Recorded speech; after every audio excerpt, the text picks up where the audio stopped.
magpadala. Sige. Bakit? Deadline na kasi ng enrollment. Mga kaklase ko nag-enroll na, ako na lang yung hindi. Okay. Kailan mo kailangan? Kung kaya mo ibigay this week sana ate, kasi malapit na din yung pasukan eh. Bibili pa rin ako ng gamit, tsaka ng, yun nga, enrollment. Okay. Wala na kasing pera si mama eh.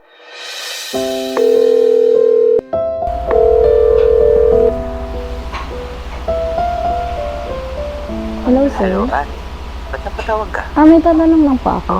Ano yun? Yung tungkol po sa COVID allowance, may update na po ba, sir? Naku, wala pang balita eh.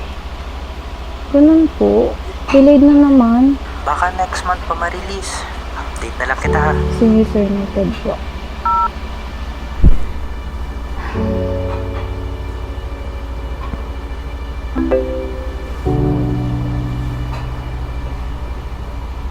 Kahit sa delayed na naman.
Isa ang mga kababayan nating Pilipino sa mga kinikilalang pinakamagagaling na healthcare professionals sa buong mundo, partikular na ang mga nurse. Ngunit sa kabila ng kanilang dedikasyon sa kanilang propesyon, patuloy pa rin nilang daing ang overworking at maliit na sahod sa Pilipinas.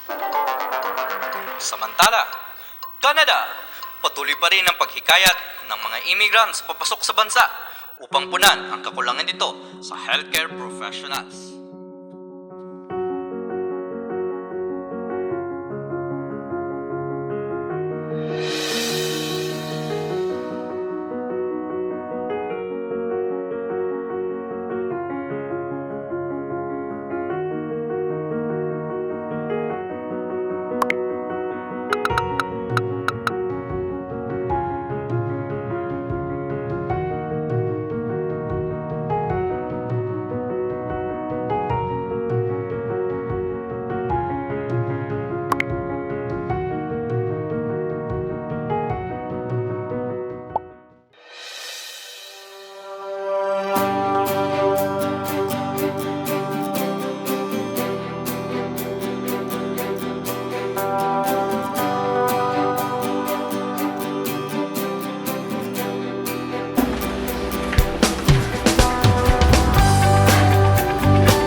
Ako si Annie at ito ang kwento ko. Approve na yung visa mo.